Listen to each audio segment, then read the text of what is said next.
Kneel Before Blog presents Kneel Before Pod.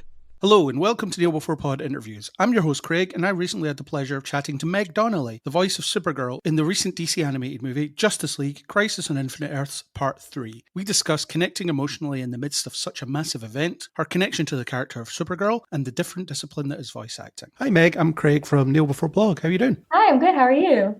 I'm doing good, yeah. It's great to speak to you. So you've done 3 Crisis movies and another film playing Kara. So what attracted you to the role of Kara when you were first cast all those years ago? I mean, I've always loved Supergirl. She's always been kind of an icon hero to me, and I've always related to her in a lot of ways. I think my whole life, too. Probably like most of the general public, I feel like a lot of people just know Superman and Supergirl's story about Krypton and Kryptonite and all of that fun stuff. So being able to portray her in this iconic comic series, especially Crisis, especially Part 3, has just been really surreal and really cool. And I feel like I've learned even more about her. So yeah, it's been great. Obviously, you said you're a fan of the character. Did you do any extra research to create your take on her, or did you just go with the scripts? I definitely went with the script because they're just so great and well written. But I also had fun looking back at different comics and different versions of her just to get more context. And also, thankfully, Wes and Butch, who were in charge of my animation recording, specifically were so knowledgeable in DC with all different kinds of characters, all the comics. So any questions I had, they knew the history behind them. And so having them was just really, really special. And they helped me feel more comfortable and just had a lot of knowledge about DC in general. So I loved it. It must have been good to play her with a bit of a chip on her shoulder to start with. She's a bit edgy, having trouble fitting in, all that stuff. Yeah, it was so much fun. And you've done a lot of live action acting as well as voiceover work. Do you have a preference, or do you just see them as 2 different things that you like to do different times? Yeah, I definitely see them as 2 different things. They're both so much fun in different ways, especially doing voiceover for something like this. It's really fun and almost therapeutic to just be in a booth and just be able to make a fool out of yourself, especially with the fighting scenes when you're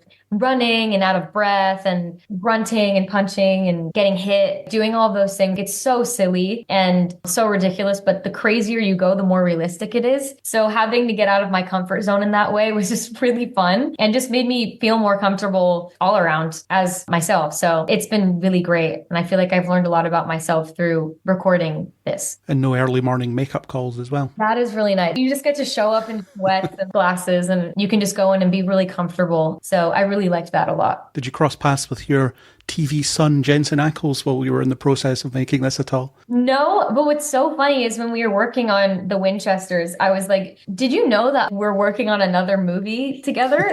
And he was like, yeah. And I was like, that's so crazy. I'll be damned. Yeah. So we never actually crossed paths in the booth or anything. Or we never really have any scenes together, but it's so funny that we're on another project together as well. And everybody at DC, they love him so much. So it's been really cool talking about Jensen in another universe. Yeah, shout out to the Winchesters, by the way. I was a fan of that show. I thought it was really good. So, oh, thank you. Shame there won't be another season. I would have liked to see where it went next. Thanks. I know. Yeah, it was so much fun. The Supernatural family, everybody in the OG show is so nice and was so helpful with all of the supernatural lore and were really supportive of us. So I'm really thankful for them. They're really cool. In terms of playing Kara, with Crisis being a massive event with these cosmic stakes that could possibly be quite hard to relate to because you've never experienced a universe ending, at least as far as I know. So yeah. How difficult was it to sort of connect emotionally to what was going on, finding stuff to actually relate to in the midst of all of it? For me, personally, I think I relate to Kara a lot, especially at the beginning when she is not really fitting in well and she's really insecure about that. And just all the hardships that she goes through between the stakes of the world and her losing almost everybody that she loves, unfortunately, is fortunately not relatable, but just thinking about how much she's gone through and how much loss she's experienced and how Superman is the only family member or person that she really holds dear. And she's always been very protected by people that she loves, that I feel like it wasn't even a question of the world is at risk and Superman's at risk, and I'm going to sacrifice myself for the greater good because I'm ready to save somebody else because everybody has kind of saved me. So looking at it that way made it relatable, and it just was really fun to play, especially somebody who is so heroic as her, who's willing to sacrifice herself for the people that she loves and the world. It was just really cool. Especially in the second one as well. I think the root of what Kara was dealing with in that was almost cabin fever, as in just stuck somewhere with one person, not knowing where to go to get some peace and quiet, or not knowing how to interact with someone else. We just went through a pandemic, so I imagine we could all relate to that in some form. Yeah. The third one, so the one that's just out, there's the big hero moment. Playing that believably must be a challenge because it's just so huge. It's such a huge thing that she ends up doing. So again, is it difficult to connect with something like that, making that big heroic sacrifice in effect? Yeah, I think it was really emotional and also challenging because not only is it an emotional scene, of course, but also it's such an iconic moment just in comic books and in DC. So having that pressure and also doing all of these movies since pre-COVID, it felt like it was just the end of a very long chapter as well. So there was just like a lot of emotions all at the same time, which made it almost therapeutic to do the scene because all those emotions were actually real. It definitely wasn't the stakes of what was happening in the movie, but I definitely was very emotional recording it. So I think that really helped a lot. Yeah, kind of taking ownership of a situation and fixing it or trying to fix it.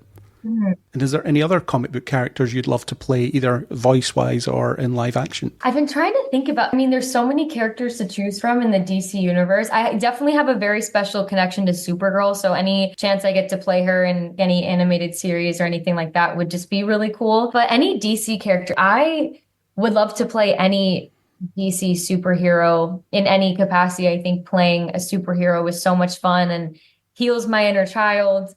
And it just feels so surreal. So I would love to play any character. I think they're all great. So yeah, I don't have any specific character. Yeah, so if DC are listening, she's available for whoever you want her to voice. Please. That's great. Yeah, so that's all we have time for, I'm being told. It's been great chatting to you about this film. Great work on the 4 major appearances as Kara. I really enjoyed them, and I really hope to get to hear and see you in other stuff soon. Thank you. I really appreciate that. That was my discussion with Meg Donnelly. All the best to her for her future projects. If you like what you heard, then please hit subscribe on Spotify, Apple Podcasts, or wherever you get your podcasts, and leave us a star rating and review. If you want to discuss what was discussed here or anything else, then you can hit us up on Facebook, Twitter, or Blue Sky under Kneel Before Blog, or leave us a comment on kneelbeforeblog.co.uk. You can also join us on Discord. For more interviews, a monthly news podcast, and deep dive analytical discussions about your favourite nerdy things, then you can continue to join us on Kneel Before Pod.